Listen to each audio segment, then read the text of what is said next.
Well, hello and welcome to another sermon, guys, and I certainly hope you're well. At the moment, you guys, at the time of actually filming this particular video, we're still in lockdown at the moment and stuff like that. So I wanted to try and put some sermons together. We've actually been quite busy, with the kids because they're off school and trying to keep them occupied. We're actually open. We have a daycare centre here at the house, so we're actually open for key worker children at the moment.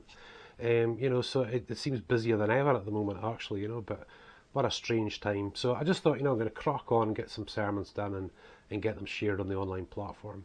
And of course, this is part of a series. This is part of our Monday prayer, our Tuesday teaching, Wednesday worship, and Thursday sermons. And of course, we've got the Tribulation Soldier ebook series on our YouTube. We've got our Birnie Family YouTube channel where we're doing motorbike vlogs and Scottish tours and DIY and stuff like that. And we've got our kids only YouTube called Birnie Family Fun, which is the kids, David and Emily. And we just hope you guys, that throughout all this, as part of the Tribulation Soldier series, there's a little something for everyone, And certainly, even if you're not a Tribulation Soldier reader, I just really hope you enjoy the channels and the teachings and the sermons and the things that we're sharing. So at the moment, on Tuesday nights, for example, guys, we're sharing teachings called Hearing from God. And this is where I share like a vision, a dream, or a word that I've had from God, and then go on to do a teaching. But all the basic stuff, dating, marriage, and all those sort of things. And guys, really these teachings and even these Thursday night sermons really are sort of more directed towards those that are watching that may not necessarily believe, or you're searching, or you're a new Christian, just to, especially in this subject about Jesus, is to show Jesus for who he actually is, really show who he is from the Gospels. And the Tuesday nights will turn a lot more into the doctrine, the breaking the verses down, for all you guys that sort of love that sort of stuff, But the Thursdays, we're going to keep the sermons. And really, I'd like to be out doing them in the garage, doing the garage sermons, and it'll really turn into that as well. But, at the moment, we're so much work going on at the back, it's just sort of easier to do it here at the minute, But yeah, we're going through this Just Jesus series and focusing on Jesus from the Gospels. And like I said, I really hope that I'm painting a picture of who Jesus really is, because he was, in the Gospels, when you look at him there, he was the express image of God the Father in thought, word and deed. If we see Jesus, we've seen God. We've seen who God actually is.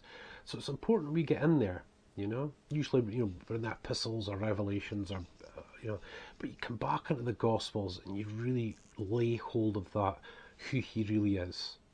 Say who he really was, who he really is, And so far, I'm just touching, it's not in any particular order. I'm sort of going with this series as led, as I like to do, I don't really like to use notes and stuff like that.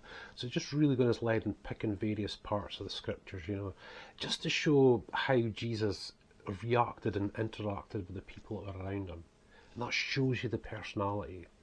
You see who he is from that, by his reactions from all these various different individuals. And tonight's sermon is all based around a portion of scripture in Matthew chapter 13, where Jesus goes back to visit his hometown. And of course, as Jesus was growing up until he was about 30, he was part of the family business. He was a tradesman, a carpenter's son, as it were.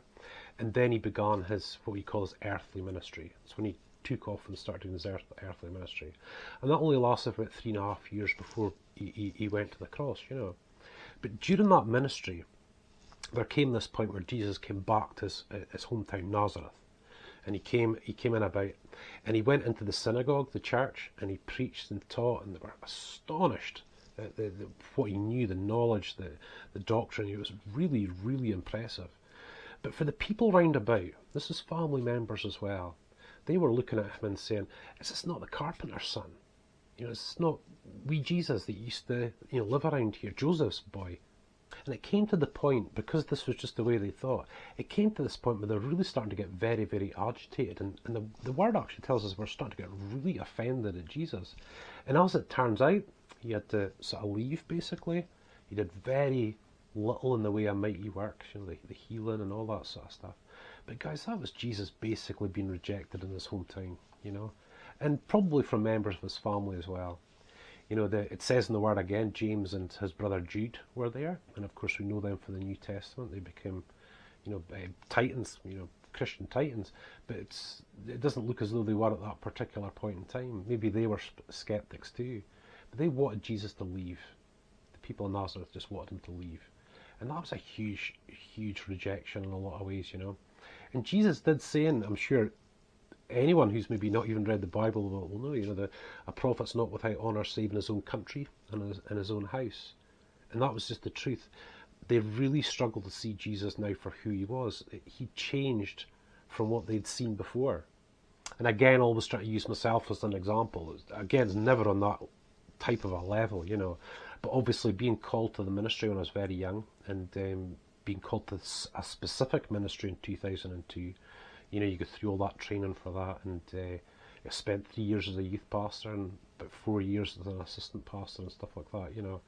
And I would have to say, you know, that those years of training were really quite difficult in many respects. You know, it's never an easy path. But you know, when you break through, boy, you get the reward. Let me tell you. And our reward came in the form of the youth, starting out our pastoring life as youth and young adult pastors. And guys, those were by far some of the best days of our lives. You know, aside from David and Emily and stuff like that, of course. They were some of the best the memories I have from that time. And this was actually after this 4 years of illness, you know, that now I've got a colostomy bag, the ulcerative colitis and all that. And what a healing came through that, you know. And we had a tremendous amount of support, you know, really, real supportive. Great what we were doing, and all the different youth outreach we were doing, and youth coffee, and, you know, youth church, and going to events and all that sort of stuff, you know. But as always, you know, that kind of time can come to an end where God moves you on to something else. So you step forward in another role, which was the assistant pastor. And what I was finding, I certainly found anyway, was that it wasn't that people disrespect you. They just still saw you as Stephen. Now you're pastoring adults, you know, and they just see you as Stephen. And as you sort of learn during that time, you look at it in your own area and you think, well, I'm never going to be that senior pastor, like the senior pastor that's got to oversee, you know, what's going on. And I looked at the word and I could see that as well. I could see that, yeah, a prophet is not without honour, you know, save in his own country and his own house. It's just the truth. That's just the way that it is. And I really thought I'd make quite an impact. I thought I'd be a person that could make some real impact, you know. You know, certainly as a Christian, I think we did, but pastoral-wise was different. It just wasn't quite the same as when we were pastoring the youth. And of course, as always, guys, you want some reassurance from God. You look in the Word, you find an example, and you see basically the same thing. You know, people really struggled to get who he was now. And that's what can happen as a Christian. But nevertheless, you guys, you know, the kin and family were a big thing in that society at that particular point in time. And, you know, I'm sure still are in many places. But Jesus was being rejected by the very people he'd grown up with, and quite possibly some of his family members, you know. Being asked to leave your hometown, not being welcomed, but to actually people being offended that you're actually there. That's really quite something to take. And you have to ask yourself the question, well, did that actually hurt him? You know, his immediate response when you see it in the Word is, you know, he says that a prophet's not without honour save in his own country. He understood that, but it must have hurt. He understood it. He didn't blame the people for it. He understood them. He never went off his head. He never said, I'll tell you something, when I get to heaven, I'm going to come down, you know, I'm going to get you. He never said anything like that. He just understood that that's where the people were at that particular point in time. And of course, when you see James and Jude, things very much change after the death, burial, and resurrection of Jesus Christ. These guys are big figures in the New Testament.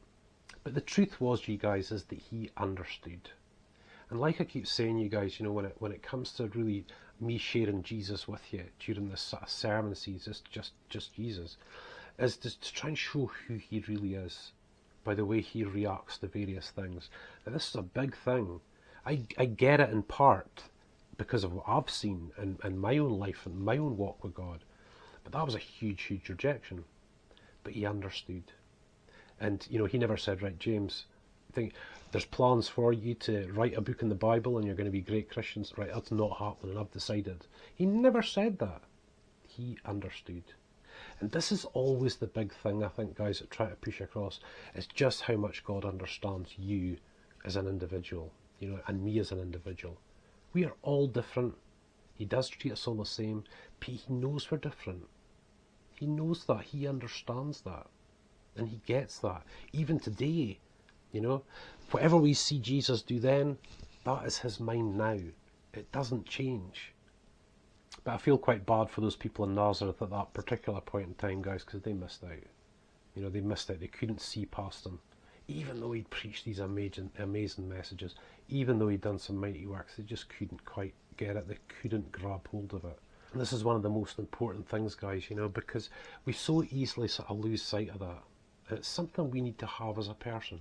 You need to be able to look to God. As a person, you need to be able to look to God and say to yourself, he is not judging me. He's not angry with me. He's not this. He understands me. He understands where I'm at today. But the thing is, guys, you take Jude and James, for example. Jesus knew that they'd be big-style Christians later on, that they'd be very influential. He knew that. And quite often, you guys, this is what we miss, is that sometimes God doesn't look upon us the way we are today. He looks upon us what we're going to be. He understands us. And this is why God says to us, and he says to so many Christians, I have a plan for your life. Maybe if his family members and the people in the town hadn't rejected him, you guys, boy, what a revelation. But they missed out, you guys. They really missed out. And I think, you know, you see how passionate I get and how forthright I am about Jesus. It's because this is who he is, guys. He is so real. He is so real. And I can assure you what I'm presenting during this series of sermons is the true face of Jesus Christ.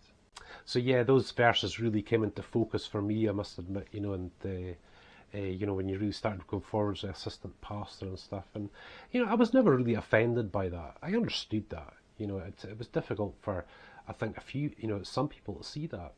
But guys, you know, you see the teaching and the learning in that, you know, that, you know, when you become a Christian, things do change quite a lot. And there are some people that are really going to start to struggle to relate to you as a person.